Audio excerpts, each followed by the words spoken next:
Hindi audio Bible मत्ती रची सुसमाचार अध्याय 3। यूहन्ना बपतिस्मा देने वाला। उन दिनों में यूहन्ना बपतिस्मा देने वाला आकर यहूदिया के जंगल में यह प्रचार करने लगा, मन फिराओ, क्योंकि स्वर्ग का राज्य निकट आ गया है। यह वही है जिसकी चर्चा यशायाह भविष्यद्वक्ता के द्वारा की गई। जंगल में एक पुकारने वाले का शब्द हो रहा है कि प्रभु का मार्ग तैयार करो और उसकी सड़कें सीधी करो। यह यूहन्ना ऊँट के रोम का वस्त्र पहने था और अपनी कमर में चमड़े का कटिबंध बांधे हुए था। उसका भोजन टिड्डियाँ और वनमधु था। तब यरूशलेम और सारे यहूदिया और यरदन के आसपास के सब स्थानों के लोग उसके पास निकल आए। उन्होंने अपने अपने पापों को मानकर यरदन नदी में उससे बपतिस्मा लिया।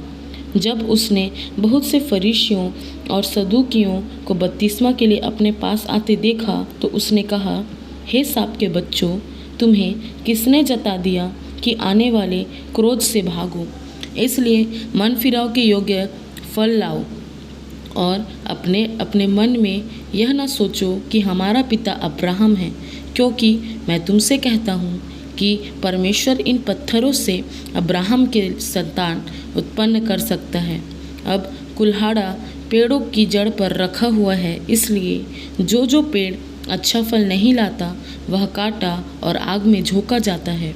मैं तो पानी से तुम्हें मन फिराव का बपतिस्मा देता हूँ, परंतु जो मेरे बाद आने वाला है वह मुझसे शक्तिशाली है। मैं उसकी जूती उठाने के योग्य नहीं। वह तुम्हें पवित्र आत्मा और आग से बपतिस्मा देगा। उसका सूप उसके हाथ में है और वह अपना खलिहान अच्छी तरह से साफ करेगा और अपने गेहूं को तो खट्टे में इकट्ठा करेगा, परंतु भूसी को उस आग में जलाएगा जो बुझने की नहीं। यूहन्ना द्वारा यीशु का बपतिस्मा।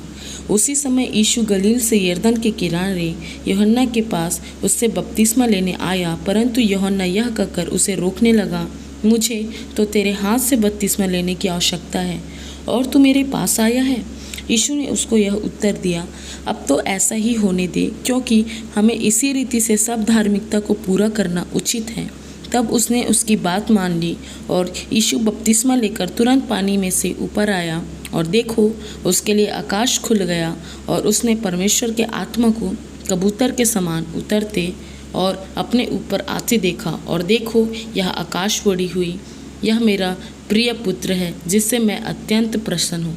प्रभु इस वचन के पढ़े व सुने जाने पर आपको बहुतायत से आशीषित करें।